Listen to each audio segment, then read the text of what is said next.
saludos, intrépidos viajeros de la galaxia. En esta nueva odisea literaria, nos sumergiremos en las páginas de Maestro y Aprendiz, una narrativa que arroja luz sobre la dinámica única entre Obi-Wan Kenobi y su maestro Qui-Gon Jinn. Viajaremos a los días de la Orden Jedi, explorando las lecciones, desafíos y aventuras que forjaron el destino de estos dos personajes emblemáticos de Star Wars. ¿Están listos para explorar la fuerza de la mano de Galaxia Sonora? Acompáñennos en este viaje épico. Capítulo 26. No participaré en la ceremonia del tratado, dijo Qui-Gon. La República no tendrá un representante y, por ende, el tratado no puede proceder. Si lo que estaba en juego fuera menos importante, es posible que le hubiera divertido la reacción de todos los que estaban alrededor de la mesa de banquetes. Obi-Wan abrió los ojos, sorprendido. La ministra Ort dejó caer su cuchillo. El capitán Deren entrecerró los ojos para mirarlo, como si su visión se hubiera nublado de pronto, y la pequeña Fanry se mordió el labio, tal vez para no reírse ante los asombrados adultos que la rodeaban. Como era de esperarse, Rael estaba furioso.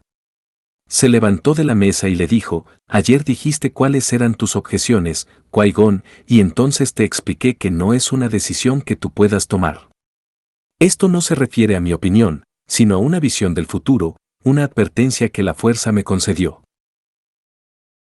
El recuerdo de las imágenes de su sueño junto con la franca sensación de terror que las ligaba unas con otras reafirmaron su postura contra cualquier oposición. Qui-Gon sabía lo que sabía. ¿Por qué te mostré alguna vez esas profecías? Rael sacudió la cabeza mientras caminaba a todo lo largo de la mesa. Dooku tuvo el buen sentido de impedirte que las vieras, pero yo no sabía. Me imaginé que tenías la inteligencia suficiente como para distinguir las leyendas de la realidad y supuse que no eras un tonto que perdería la cabeza por las visiones de otros Jedi, y mucho menos por las tuyas. Pero, por lo que veo, me probaste lo contrario. La ministra Ort recargó la cabeza en una mano. ¿Profecías? Esto empeora cada vez más. Todavía era posible entablar algún tipo de comunicación con Rael a cualquier nivel. Qui-Gon sabía que, si eso era posible, sería a través de su pasado compartido. Me mostraste el trabajo de los antiguos místicos Jedi que recolectaste junto con tu maestro porque amplió tu entendimiento de la fuerza y también amplió el mío. Dooku creía en ellas. ¿Lo llamarías tonto? ¿Quién es ese Dookie? Preguntó Ort. Desde su lugar en una silla dorada y con la boca llena del desayuno, Fanry respondió, Dooku. Escuché muchas historias sobre él. Fue maestro de Rael y de Qui-Gon, pero no creo que siga siendo un Jedi. Rael señaló a la niña. Es cierto. Dooku abandonó la orden porque se hartó de la hipocresía, de los juicios y de todo eso. No sé por qué abandonó la orden, indicó Qui-Gon, y tú tampoco. Lo que sí sé es que tuve dos visiones diferentes que predicen un desastre en la ceremonia del tratado.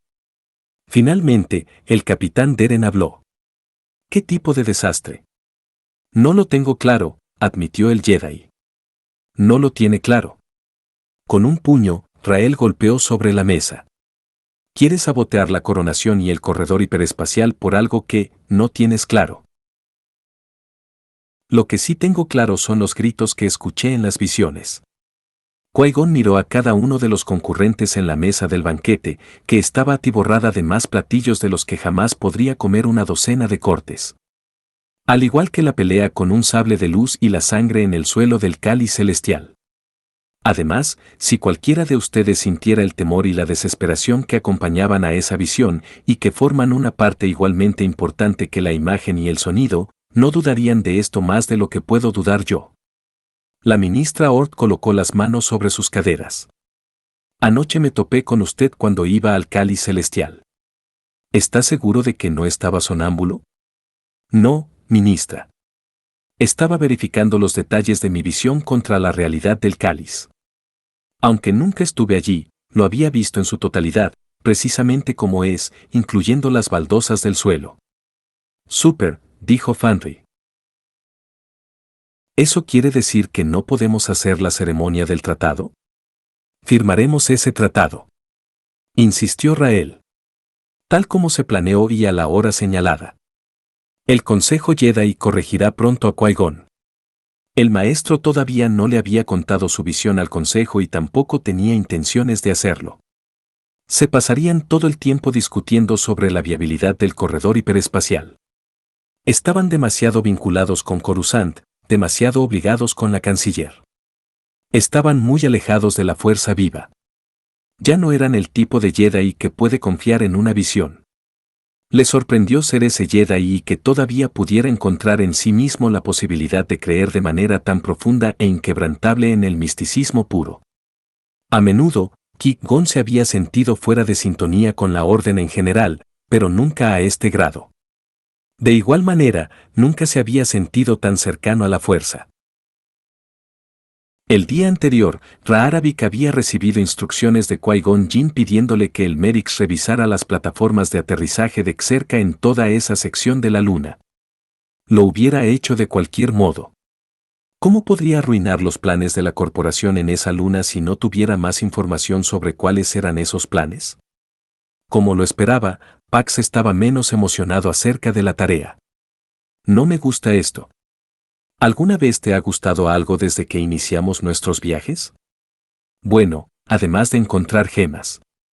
Lo dices como si encontrar gemas fuera algo incidental en nuestros viajes en lugar de ser el asunto principal. Pero me desvío de la conversación. A pesar de sus quejas, Pax ya había establecido el curso hacia las instalaciones más cercanas de Xerca y ya viraba la nave en esa dirección.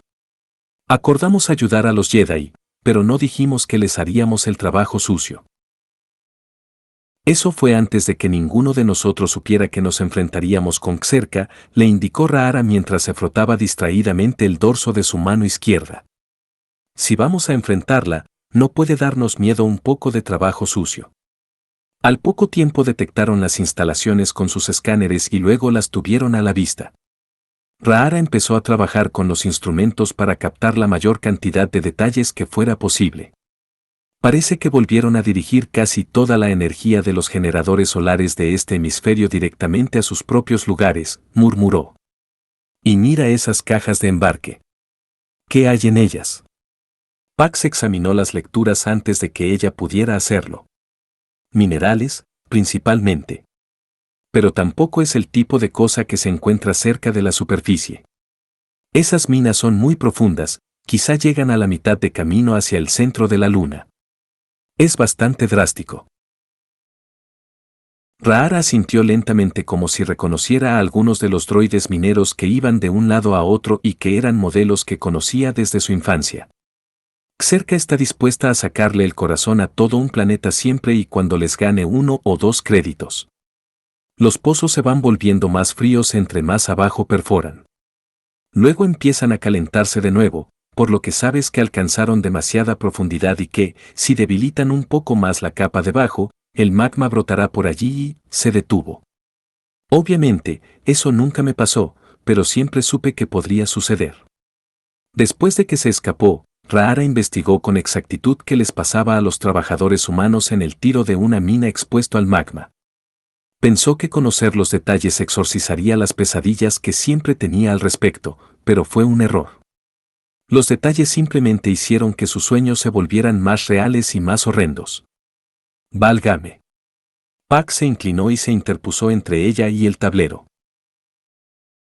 Antes de que pudiera instruirlo de nuevo en el concepto del espacio personal y por qué la gente no debería invadirlo, el chico continuó. Parece ser que están entrando nuevos trabajadores. Ra'ara sintió como si estuviera de nuevo en el pozo helado, entumecida y rodeada de oscuridad. ¿Querrás decir nuevos esclavos? Pax asintió. No mires, dijo con el tono amable que usaba tan rara vez, si te sigue doliendo. Me dolerá, respondió Ra'ara. Pero de todos modos voy a mirar. El chico hizo una mueca. Causarse un dolor de manera voluntaria es irracional. Bueno, aparte de ciertos intereses fetichistas. Esta gente merece un testigo. Merecen que alguien interesado en ellos vea exactamente lo que está pasando. Lentamente, Pax asintió y se enderezó para dejarle ver el perímetro de las instalaciones, donde un tren estaba estacionado. Droides centinelas conducían a docenas de personas hacia el almacén, que probablemente era donde les implantaban las etiquetas de Exerca. Algunos lloraban, los demás, la mayoría, parecían confusos y agotados, incapaces de procesar lo que les sucedía. Tenían puestos los conocidos overoles, todavía nuevos y planchados. Rahara desgastó casi todos los que tuvo hasta dejarlos en harapos. Son delincuentes, pensó Rahara. Le parecía más fácil culparlos de algún modo que revivir su propio pasado. En realidad hicieron algo para meterse en ese lío. No nacieron allí, como tú. No importaba. Nadie merecía vivir así. Nadie. Ese transporte debe venir del pueblo más cercano, comentó Rahara. Su voz no le temblaba, lo cual la enorgullecía. Debemos ir ahí para investigar. Aterriza y caminemos para hablar con algunas personas. Podríamos enterarnos de muchas cosas. Te compré un regalo, dijo Pax. La joven se inclinó contra el respaldo de su asiento y cerró los ojos. Las transiciones extrañas en las conversaciones eran una de las especialidades de Pax, pero esta fue especialmente rara. ¿Desde cuándo nos compramos regalos? ¿Acaso estaba reconsiderando todo el asunto de que los compañeros de trabajo racionales no se enredan en relaciones románticas? Eso no era algo de lo que quisiera ocuparse en ese momento. Propongo que nos compremos regalos, respondió Pax, cuando veamos que el otro tiene una necesidad insatisfecha. Después de hurgar un rato en el atestado compartimento de almacenamiento de la cabina, sacó una delgada caja rectangular y se la presentó. Ella la abrió con menos curiosidad que resignación y se encontró con un par de guantes. Eran hermosos. Piel de Gundark, pensó. Teñidos de un azul oscuro casi negro. Cuando se colocó uno en la mano izquierda, se dio cuenta de que el forro era de algún tipo de Chimmersilk. Se sentía muy suave sobre la cicatriz que todavía tenía muy sensible. Probablemente eran la cosa más linda que hubiera tenido. Como sea, no le importaba si hubieran sido un par de calzones gamorreanos. Los guantes eran un modo de protegerla de cerca y la forma de ayudarle a sentirse menos atemorizada. Eso fue lo que hizo que se ahogara de emoción. Los compré ayer en la tarde, cuando me llevé el Facit para recoger más provisiones. Pax pasó la mirada de su rostro a los guantes y luego de regreso, inseguro de cómo interpretar su silencio. ¿Te gustaron? Son preciosos, respondió Rahara con la voz entrecortada y le sonrió con la mirada húmeda. A veces tienes tus momentos, Pax. Tonterías, contestó él. Soy maravilloso todo el tiempo. Esta es simplemente una de esas ocasiones en que te das cuenta. Sin duda había muchos factores que Qui-Gon había tomado en cuenta cuando decidió hacer su anuncio durante el desayuno y Obi-Wan lo sabía. También estaba seguro de que un factor que su maestro no había tomado en cuenta era que le arruinaría por completo el día a su padawan. Trabaja con un sujeto muy inestable, le dijo la ministra Ort más de una hora después de que Qui-Gon hizo su anuncio y abandonó la reunión. ¿Está enterado de eso, señor Kenobi? De todas las quejas que Obi-Wan tuvo alguna vez acerca de su maestro, inestable no era una de ellas. Esto es inusual en él, respondió con el mayor tacto del que fue capaz. Rael Averross había pasado la mayor parte del tiempo tratando de convencer a la princesa Fanry de que este era, de hecho, un problema muy grave. La chica parecía encantada con todo el asunto, lo cual, en vista de que sus mayores estaban perdiendo los estribos y pareciendo como unos idiotas, quizá no era tan sorpresivo. Sin embargo, ahora Averross volteó hacia Obi-Wan, con sus negros ojos ardiendo de rabia. ¿Cuándo tuvo este regreso a su infancia, ¿Cuándo decidió que todas las tonterías de las profecías eran reales? Por lo que sé, respondió el chico, fue esta mañana. Aunque en realidad Qui-Gon llevaba un par de días hablando de la posibilidad de una visión del futuro, su interés general en las profecías había aumentado desde hacía unos meses. ¿Era posible que su maestro hubiera perdido su objetividad e incluso que hubiera perdido el rumbo? Obi-Wan sintió que se le revolvía el estómago. No era lo normal que los padawans fueran más objetivos que sus maestros. Se suponía que estos los guiaran, que siempre fueran los más fuertes y más seguros de la situación, pero su dinámica se había invertido y lo incomodaba tanto como la gravedad cero, donde apenas podía distinguir qué lado era el de arriba. Tenemos que saber si la coronación y la ceremonia del tratado ocurrirán como estaban programadas, dijo el capitán Deren con su voz profunda y seria. Él era el único de todos los que estaban en el salón de banquetes que conservaba la calma. Y necesitamos esa información en cuanto sea posible. De otro modo, no puedo tomar las medidas de seguridad apropiadas. Se llevará a cabo, protestó Averroes. Puedes estar seguro de eso. Qui-Gon Jinn recuperará el buen sentido, déjeme hablar con él, dijo Obi-Wan. Qui-Gon y Averroes tendrían encontronazos más estridentes en las versiones futuras de esta discusión, lo que conduciría a muy poco progreso. Es posible que comparta más sus pensamientos conmigo, ya que soy su padawan. Lentamente, Averroes asintió y la ministra Ort dijo, me alegra que usted lo entienda, porque nadie más lo hace. Obi-Wan sintió que el alma se le iba a los pies. Nunca había comprendido a su maestro, pero hoy, quizá por vez primera, tenía que intentarlo. Antes.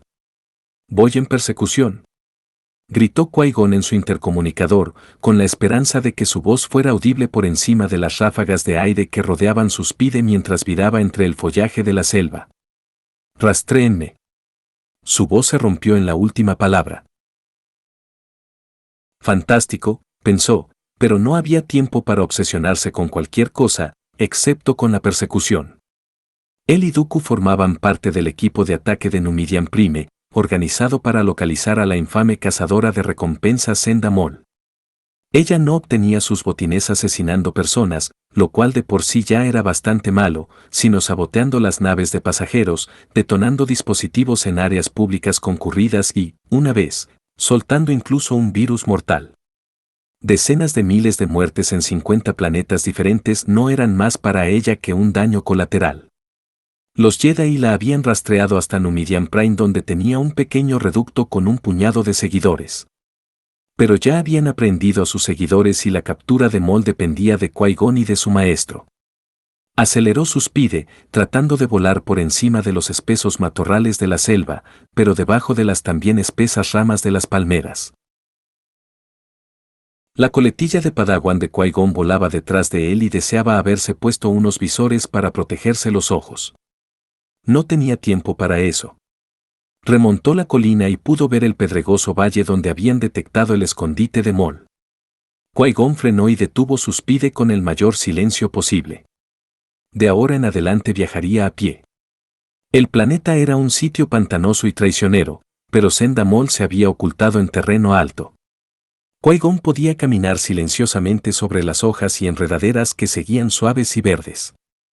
Aparte de unas cuantas aves que volaban arriba, no parecía haber fauna alguna en el área. Dejó una de sus manos sobre su sable de luz y con la otra sacó su escáner para asegurarse de ir hacia las coordenadas correctas. Unas cuantas colinas grandes y pedregosas indicaban el sitio más probable del escondite de Maul. Qui-Gon se detuvo al pie de una de ellas para guardar su escáner y se preparó para una confrontación. Dooku llegaría en cualquier momento, pero no había garantía de que su objetivo no estuviera. No te muevas, dijo Senda Mol. Se reclinó contra una formación rocosa a unos cuantos metros hacia arriba y le apuntó con el blaster a la cabeza. Qui-Gon se quedó inmóvil con la mano todavía puesta en su sable de luz. Contra un oponente común, hubiera tenido la confianza de sacar su arma a tiempo para bloquear el disparo del blaster. Pero esta era Senda Mol. Era una Fallen, con reflejos reptilianos superrápidos, que incluso entre los Fallen tenía la reputación de ser una francotiradora que no tenía comparación. Dime algo, le pidió él mientras se quedaba inmóvil. Siempre escuché que tienes una puntería perfecta. ¿Escuchaste bien? La reptiliana echó la cabeza hacia atrás y su larga cola de caballo negra se deslizó sobre su hombro verde. Si lo dudas, muévete y averígualo. Qui-Gon no tenía intención de moverse, todavía. Si puedes atinarle a cualquiera desde una distancia tremenda, ¿por qué recurres a bombas o virus? ¿Por qué matas a miles cuando puedes matar a uno solo? Maul sonrió. Hay un jueguito que me gusta jugar y para ganarlo tengo que lograr más víctimas, aunque, por supuesto, solo compito conmigo misma. Esa es la única competencia que vale la pena y más personas deberían entenderlo. El joven Padawan sabía que Dooku llegaría en cualquier momento. Su maestro habría rastreado sus pide y lo único que Qui-Gon tenía que hacer era detener a Maul por un breve tiempo. Eres uno de los principiantes, ¿verdad? Maul inclinó la cabeza, estudiándolo. No eres una presa muy interesante. Esas generalmente las devuelvo. A Qui-Gon no le gustó mucho que le dijera, principiante, pero ese era el menor de sus problemas. Todavía no soy un Jedi completo. Eso ya lo sabía, respondió Maul. He comido quesos más viejos que tú. Tengo 14 años. 14, contestó con un sonido sibilante, como lo hacían a veces los Fallen cuando algo les divertía y el chico pensó que sería mejor no responder. Maul se deslizó, o prácticamente reptó, sobre unas cuantas piedras al mismo tiempo que mantenía en posición su blaster y Qui-Gon estaba convencido de que no había desviado la mira ni por un instante. Ahora estaba a 1 metro más cerca de él. ¿Qué voy a hacer contigo?, preguntó. Lo más inteligente sería darse la vuelta e irse, respondió Qui-Gon. Por supuesto, eso es lo que yo quiero que hagas, pero casualmente también es verdad. Vienen otros y mientras más pronto te vayas, más probabilidades tendrás de escaparte. Y entonces simplemente me darán cacería de nuevo. Eso también era cierto. ¿Te cuento acerca de mi jueguito, principiante?, le preguntó y entrecerró los ojos. Suena que de todos modos lo harás, respondió sin alterarse. La palma de su mano estaba sudorosa contra la empuñadura de su sable. Va así. Estoy tratando de matar a una presa de todas las edades, por lo menos hasta obtener 200, porque no puedo dedicarme a perseguir ancianos, pero quiero una de cada edad hasta los 200 años. Hasta el momento, el más viejo que tengo fue un VP de 162 años, y la más joven tenía 4 días, que representa 0 años. Maul lo dijo con orgullo y eso le revolvió el estómago a Qui-Gon. El asunto es este, afirmó con una sonrisa cada vez más grande. Maté a uno de 13 y a otro de 15.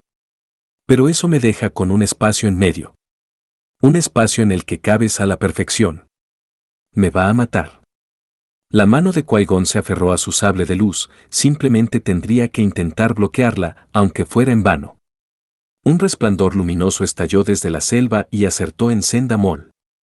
La reptiliana lanzó un grito agónico y dejó caer su blaster al mismo tiempo que se precipitaba por la colina hasta el suelo. El chico ya no podría verla porque los matorrales bloqueaban la vista, pero sí pudo oír el borboteo ahogado que salía de su garganta. Oyó que raspaba la tierra como si estuviera lanzando zarpazos o pateando el suelo. Antes de que Qui-Gon pudiera preguntar qué había sido ese resplandor, las ramas empezaron a moverse y salió el maestro Dooku.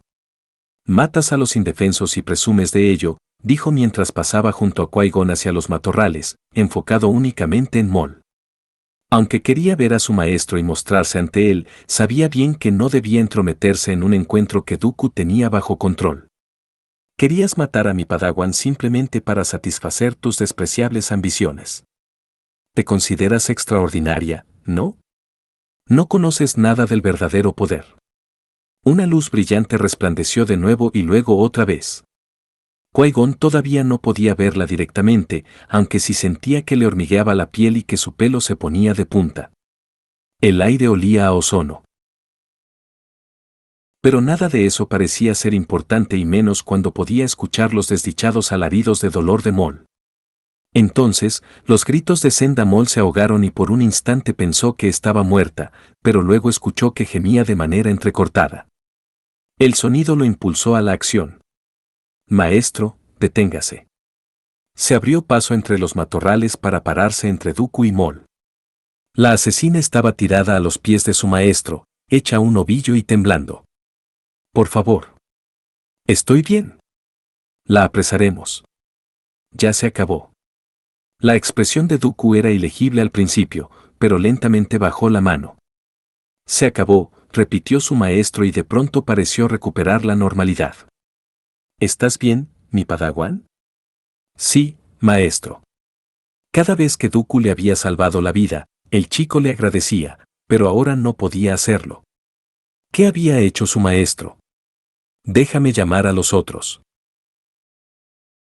Dooku se alejó para hablar en su intercomunicador mientras Qui-Gon permanecía allí, vigilando a Sendamon mientras temblaba en el suelo. Y así, llegamos al fin de otro capítulo en nuestro recorrido por las estrellas con Maestro y Aprendiz. La conexión entre Obi-Wan Kenobi y Qui-Gon Jinn nos ha brindado una visión única de los cimientos de la Orden Jedi. Agradezco tu compañía en este viaje y espero que hayas disfrutado explorando las lecciones y desafíos que han dado forma a estos personajes icónicos. Si este viaje te ha intrigado, te invito a sumergirte en más relatos en Galaxia Sonora. No olvides suscribirte y activar la campana para acompañarnos en futuras aventuras. Gracias por ser parte de esta comunidad. Hasta la próxima y que la fuerza te guíe siempre.